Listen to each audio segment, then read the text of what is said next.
ஜெயம் ரவி படத்தை எதிர்த்து டி ராஜேந்தர் வழக்கு. ஜெயம் ரவி அன்சிகா ஜோடியாக நடிக்கும் படம் ரோமியோ ஜூலியட். இந்த படத்தில் இடம்பெற்றுள்ள டண்டனக்கா என துவங்கும் பாடல் சர்ச்சையை கிளப்பியுள்ளது.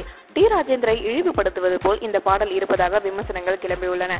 டண்டனக்கா என்பது டி ராஜேந்தர் படங்களில் சொல்லும் பிரபலமான வசனம் என்பது குறிப்பிடத்தக்கது. இந்த பாடல் வீடியோ இணையதளங்களில் வெளியிடப்பட்டுள்ளது. இசையமைப்பாளர் அனிருத் இதனை பாடியுள்ளார். டண்டனக்கா பாடலில் டி ராஜேந்தரை இழிவுபடுத்தவில்லை என்று ஜெயம் ரவி மறுத்தார். அவர் சொல்லும்போது, ரோமியோ ஜூலியட் படத்தில் டி ராஜேந்திரன் ரசிகனாக நான் வருகிறேன். அவரின் தன்னம்பிக்கையை தனது கேரக்டராக இருக்கும். எனவே தான் டண்டனக்கா பாடலை படத்தில் இடம்பெற வைத்தேன். அதில் டி ராஜேந்தரை அவமதிக்கும் வரிகள் இல்லை, அவரை பெருமைப்படுத்துவதாகவே இருக்கும் என்றார். இந்த நிலையில் டண்டனக்கா பாடலை எதிர்த்து டி ராஜேந்தர் வழக்கு தொடர முடிவு செய்துள்ளாராம்.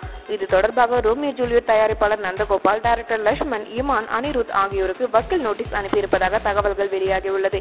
இது குறித்து நாகப்பட்டினத்தில் ஒருதலை காதல் படப்பிடிப்பில் இருந்த டி ராஜேந்தரிடம் தொடர்பு கொண்டு கேட்டபோது, டண்டனக்கா பாடலுக்கு எதிராக சட்ட நடவடிக்கை மேற்கொள்ளும்படி எனது வக்கீலிடம் அறிவுறுத்தியிருக்கிறேன். அதற்காக வேலைகள் நடந்து கொண்டிருக்கின்றன என்றார். இசையமைப்பாளர் இமான் கூறும்போது, டி ராஜேந்தரை பெருமைப்படுத்துவது போல்தான் இந்த பாடல் உருவாகியுள்ளோம். அவரை இழிவுபடுத்துவது இல்லை. அவரிடம் இருந்து வக்கீல் நோட்டீஸ் வந்துள்ளது என்றார். மேலும் செய்திகளை உடனுக்குடன் தெரிந்து கொள்ள சப்ஸ்கிரைப் செய்யவும்.